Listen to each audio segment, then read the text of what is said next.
All right, so welcome to the launch panel. We have two panels planned for you today, this morning. The first panel is the heavy lift large rocket panel. Let's see.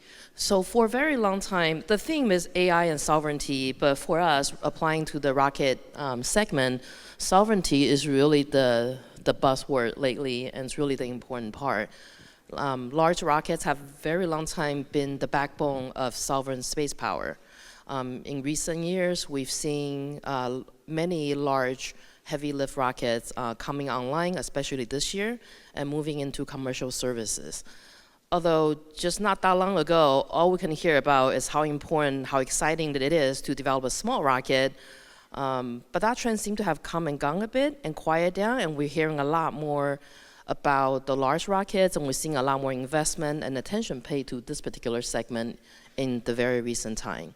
With us today, we invited representatives from Arianespace, Blue Origin, and MHI to discuss the importance of their launch system and the sovereign capability, the important roles they play in sovereign launch capability today. To kick this off, I'd like to invite all of our panelists to do a short introduction of themselves and their company. And firstly, we'd like to congratulate Vivian and your company on a successful launch this morning.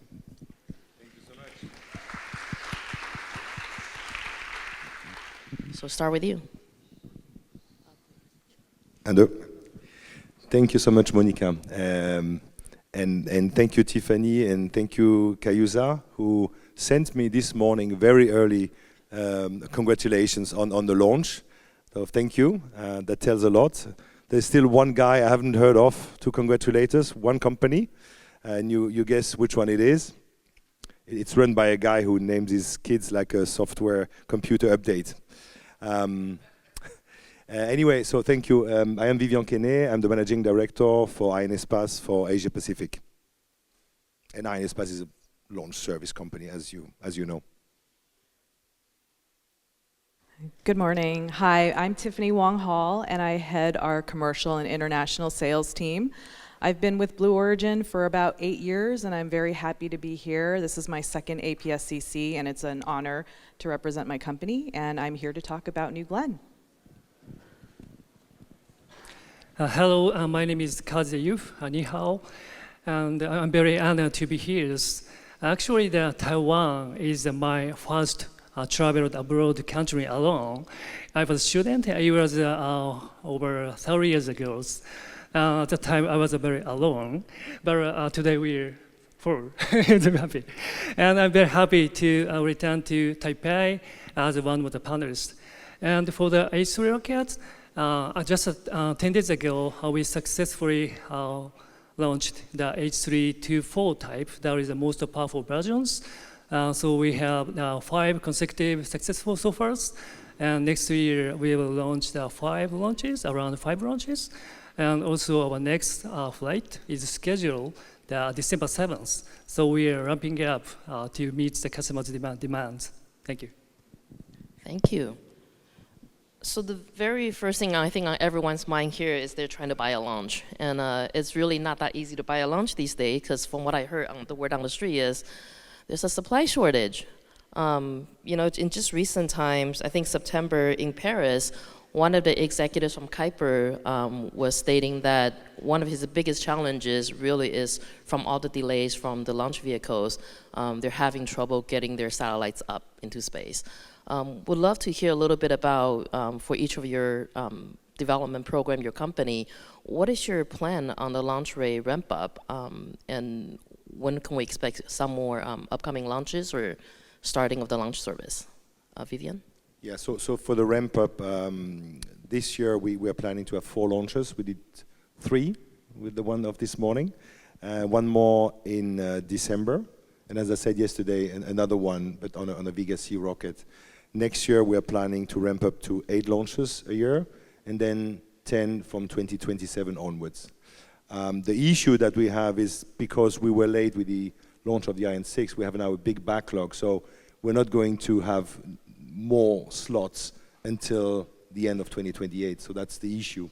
So I guess the supply and demand will still continue for some time, at least on our side. Tiffany? This is something that we're hearing a lot about from our customers, and I think everyone on this stage is hearing the same thing, that there is a huge demand, and where is the supply? And another way of asking that is, when is the supply going to catch up to that demand? At least for Blue Origin and for our New Glenn orbital launch vehicle, one of the things that we're trying to do is launch in the next couple of days. So I'm hoping to close out the loop here. So all 3 companies will have launched, and Monica, you'll have a 3-for-3 panel. But we are expecting our second New Glenn launch to happen in the coming days. Very excited about that. And if all things go well, and we have 2 objectives for that launch, we need to hit the orbit, just like we did on our maiden launch in January, and we need to recover that booster.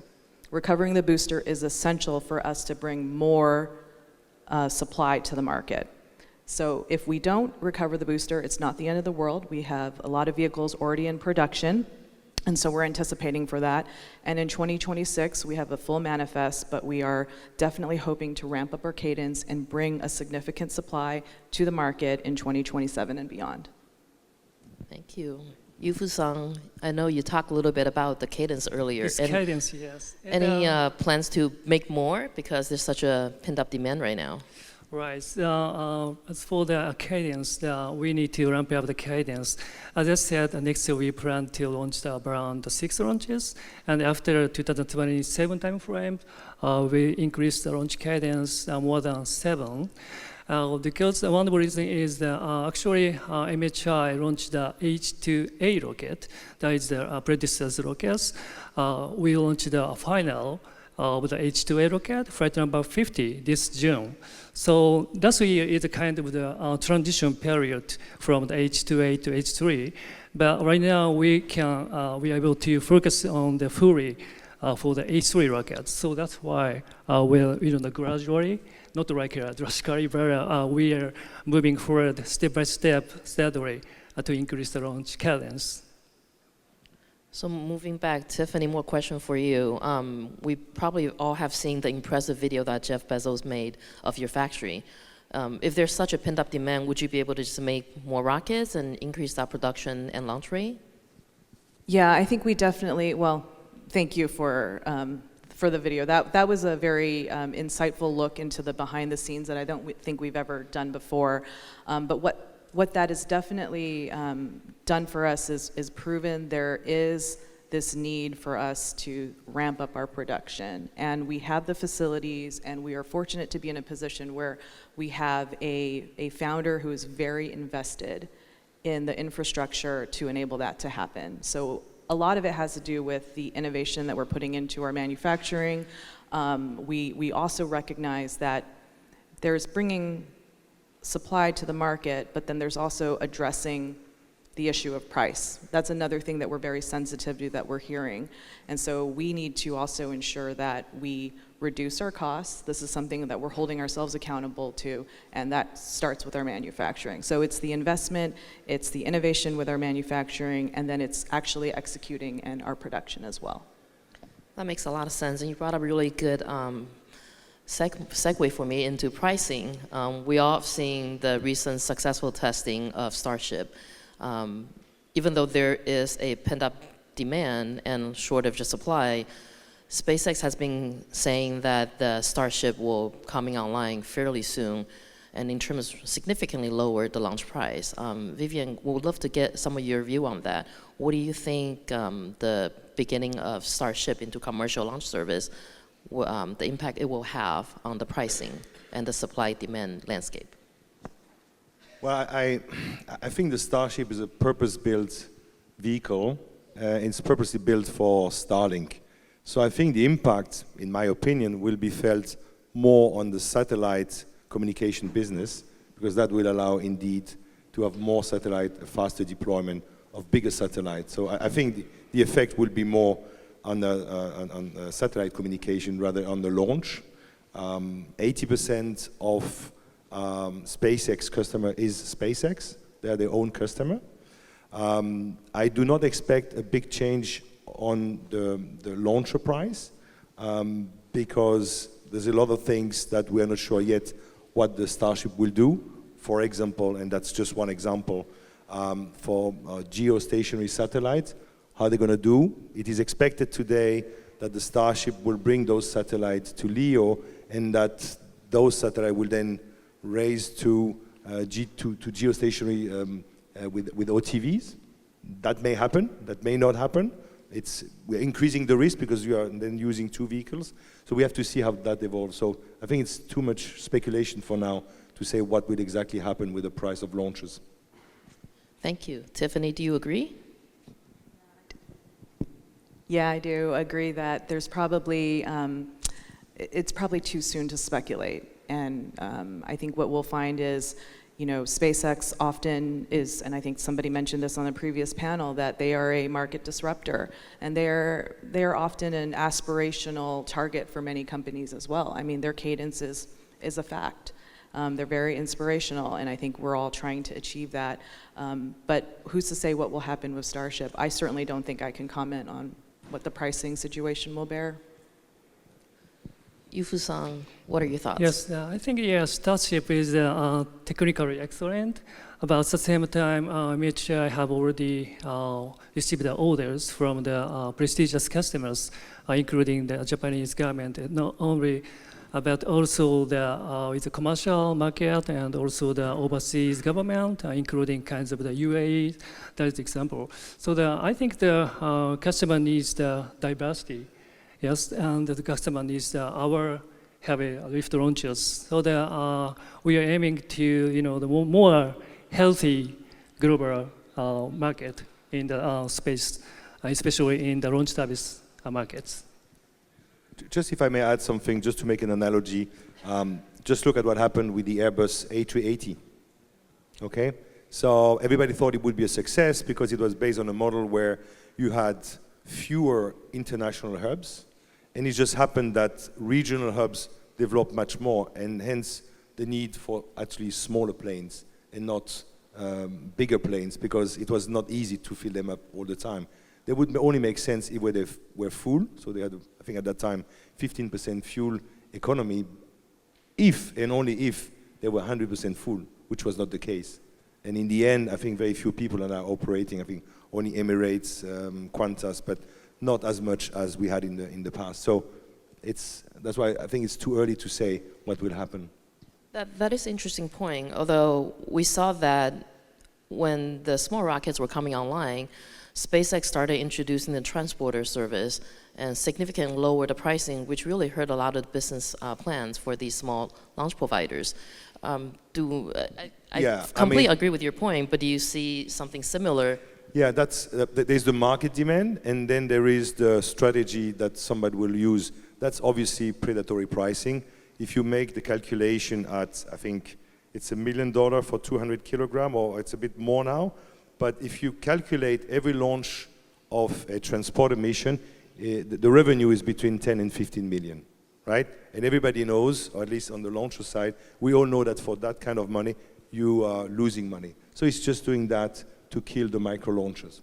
That's obvious.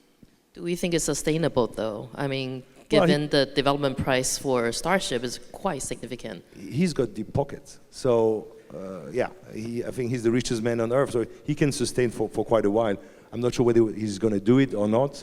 That only he knows, or maybe not. Do we think the other rich man's going to respond to that? I don't think the other rich man is going to respond like that. But I would just like to, follow up here that there's the strategy, and then there's what the launchers want to do, and that's nice, and that's fine. That's their prerogative. But at the end of the day, what does that mean for our customers? Is that really something we want to do, to cobble together some sort of situation like that and then delay and delay? So we're hearing that there are delays. Customers have told that to us, and they're asking us to come online as soon as possible so that we can help alleviate this void that they're experiencing. So, but we're also taking that upon ourselves to learn. We know we're the new kid on the block. We're a new entrant, and we're also internalizing that, hey, we also need to commit to our customers and execute. So when we're ramping up, we certainly want to treat customers in a better way. Yeah, that's nice to hear. Yufu-san, on the Starship subject, congratulations, you just launched a JAXA mission. I'm actually Our curious. HTV mission, yeah. Yeah, so HTV. if you can tell us a little bit about that. I'm kind of curious, transitioning to the next subject. Beyond LEO, how about human spaceflight, Mars, the moon? Do we see a lot more demand for that now versus just LEO? Yes, actually, just as I said, 10 days ago, it was a big success, a big step for H3. That is the H324 version with 4 solid rocket boosters. And we deployed to the HTVX, is the cargo delivery missions to the International Space Station. Actually, now is a Japanese astronaut, Yui, was waiting for the fresh food. And that is one example. And actually, we are one of the launch service provider in Japan, and also we are the manufacturer of the HTVX transfer cargo vehicles as well. So we are hoping to the contribution not only to the ISS program, but also to the post-ISS eras program as a supplier, as one of the HTVX manufacturer as well. And also, we already contract with JAXA and the Japanese government, and also from UAE. There is missions to the beyond LEO, and SSO, LEO, MER, and also lunar transfer orbit, also Mars exploration missions that we are planning to launch next year. So that we have kind of capability to launch the different multiple orbit. So that is one of the strengths of our heavy lift launchers, the strengths, I think. Vivian, are we seeing more demand for beyond Earth from Europe? Well, so I'm not taking care of Europe, I'm more taking care of Asia, but yes, we are part of the Artemis program, talking about the moon. Yeah. Europe also has its own sovereign program, the Argonaut, which they're working on now, because for us it's also very important to be independent and sovereign and not to depend on others to do things that we really want to do. Maybe we'll address that topic a bit later on. Yep. In Asia, no, to be honest, no. Escape or scientific mission, I didn't have the request from countries or private customers yet. For the moon, we had some requests to inject in LTO, Lunar Transfer Orbit, but the project have not materialized yet. But the launcher certainly is capable of doing it. Tiffany, can you tell us more about your upcoming mission? Yeah, I'm very happy to talk about that. So I'll just say this time last year, New Glenn hadn't launched yet. So I feel like APSCC is almost like a little good luck charm because it almost signals that we're finally going to launch. Because I'm glad. I'm saying so, right? So this time last year, I said our maiden voyage was going to happen soon, and it did. And it happened earlier this year, January. And our next launch is actually, as I mentioned, in a couple of days. I don't believe we've actually announced the date, but the breadcrumbs are out there. So we had a successful integrated launch vehicle hot fire last week. The Escapade payload is now in our integration facility. Escapade is a NASA interplanetary Mars mission. 2 twin spacecraft that are going to go to Mars and investigate the magnetosphere. And UC Berkeley, my alma mater, is the PI for that. So very, very happy that that's coming up and that's going to happen. Our landing barge has departed. So all these things, as we get ready for our march to this next launch, are in place. So hopefully we'll have some good news for you in the coming days. So on that subject, NASA had recently announced they're reopening the lunar for a bit. Any thoughts on that? Yes, a lot of thoughts on that. But probably it will all come down to a wait and see kind of situation. I think everybody who's a part of the Artemis program is certainly very interested in getting to the moon. New Glenn is a big part of that as well. Our lunar architecture, our lunar permanence business unit features our cargo lander, which is our Mark 1, Blue Moon Mark 1 lunar lander, 3 metric tons to the lunar surface. We also have a pathfinding demo mission planned in the coming months. That's very integral to our lunar roadmap and, for lunar permanence. Where NASA wants to take it, it doesn't matter because we're ready.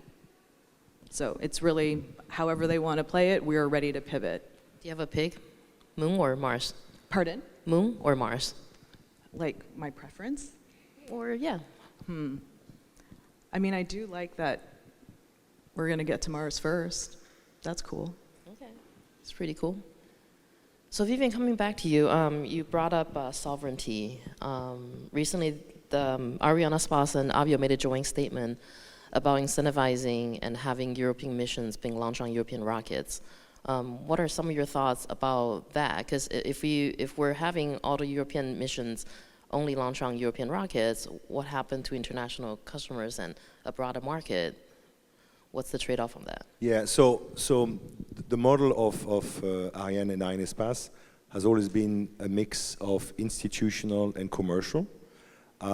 Actually, at the very beginning, the way it started is that we launched the first Ariane in 1979, and we were born 1 year later to operate the rocket.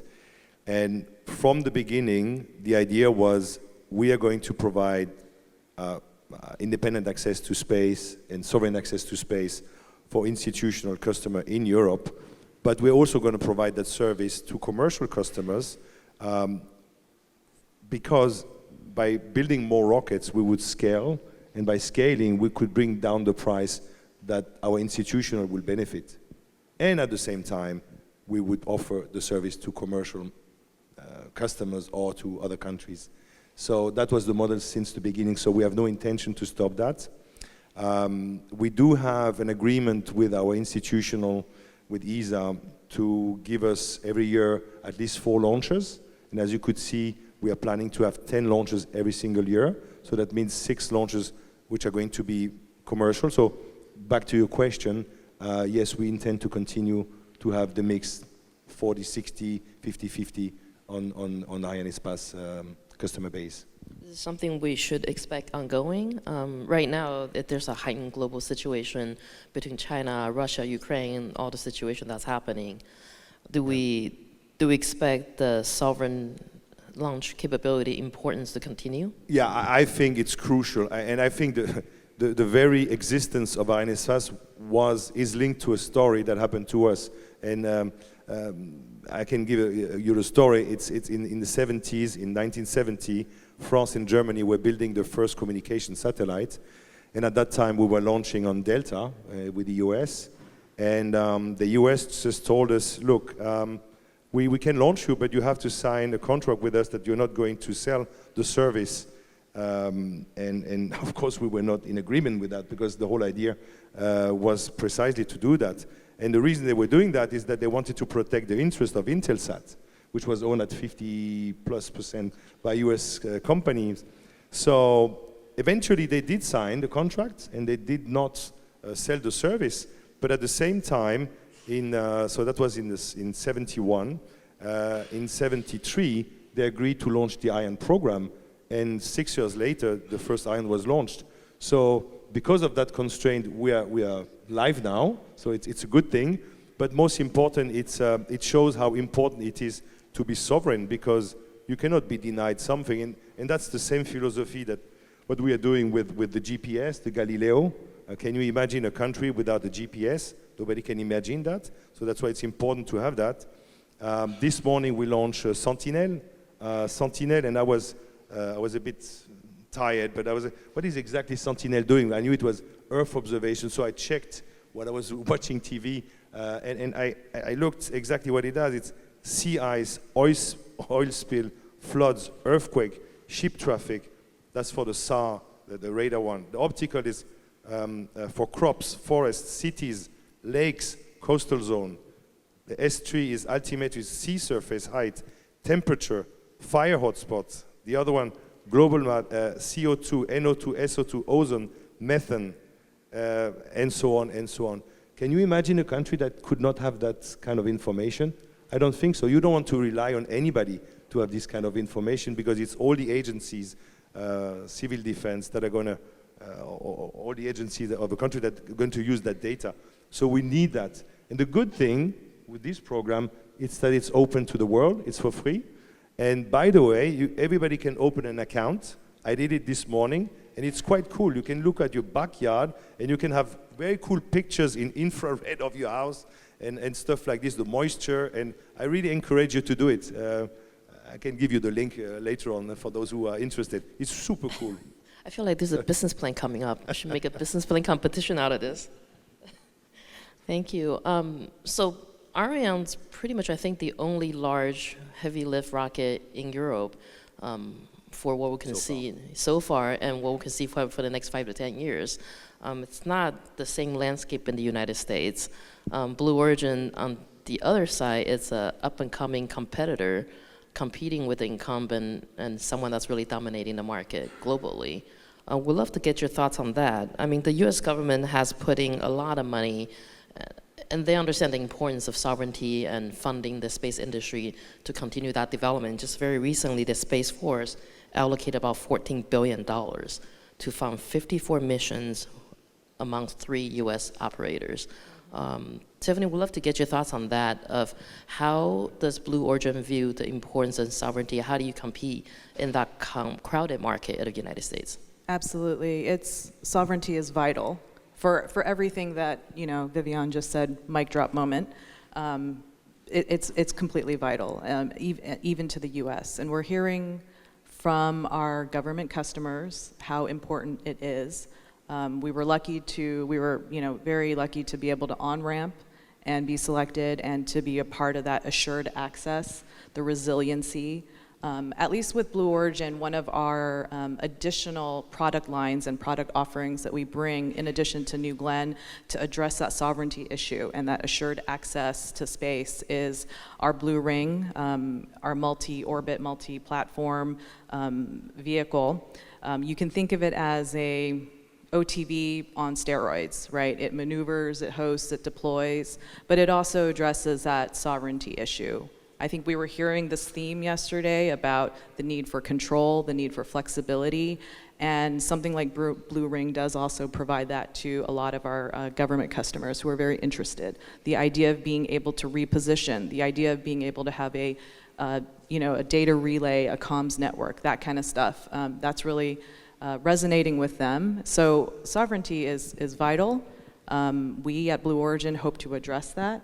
And I think from a US standpoint, it also provides a second order effect of stimulating economic growth in the country as well, because you're starting to see a lot of startups pop up who also want to be able to provide services and play in that realm.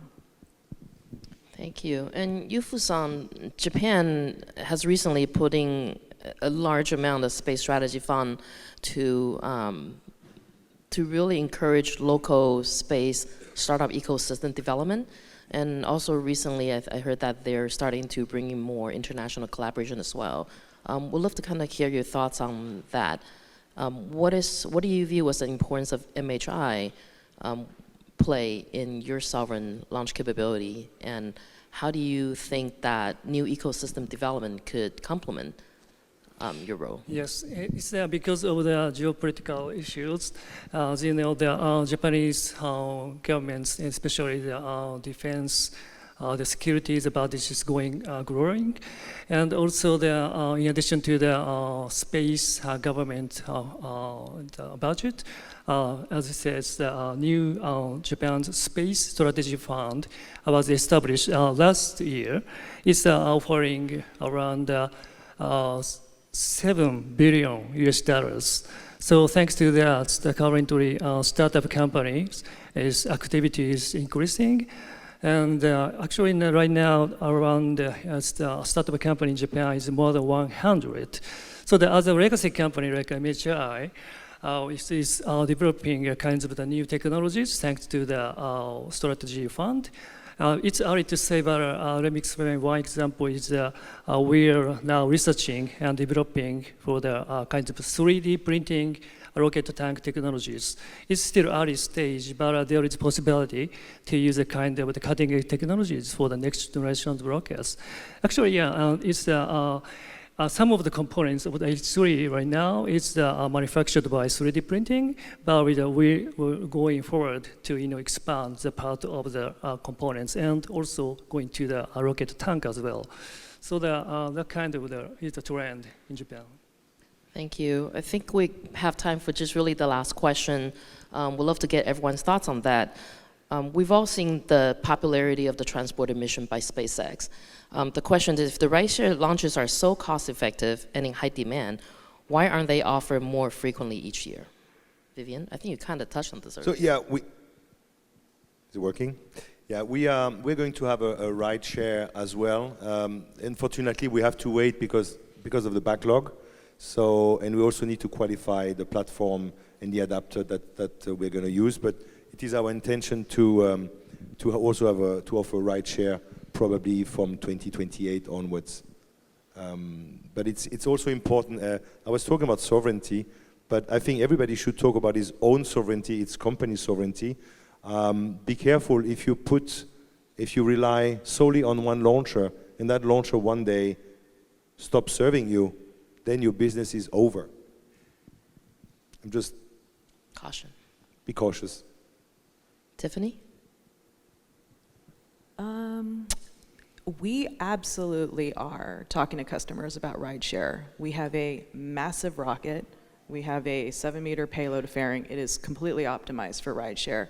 And so we're definitely talking to some strategic customers, really good opportunities for that right kind of matchmaking, an excellent pricing situation for them as well.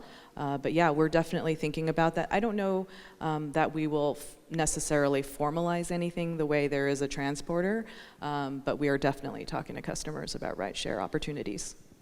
Yufu-san, any rideshare opportunities? Yes, not rideshare, but with the successful launch of the H3 2-foot type, it's the most powerful version. So we are ready for the offering the constellations, satellite constellation launching for the especially the rare constellation. It's not like a rideshare, but now we are ready for that for the rare constellation satellite by H3 2-foot types. Thank you. I see Andy's been standing there giving us the hook, so we better get off the stage. Please thank all the panelists for today's discussion. Thank you, Monica, and thank you for the wonderful panelists for sharing.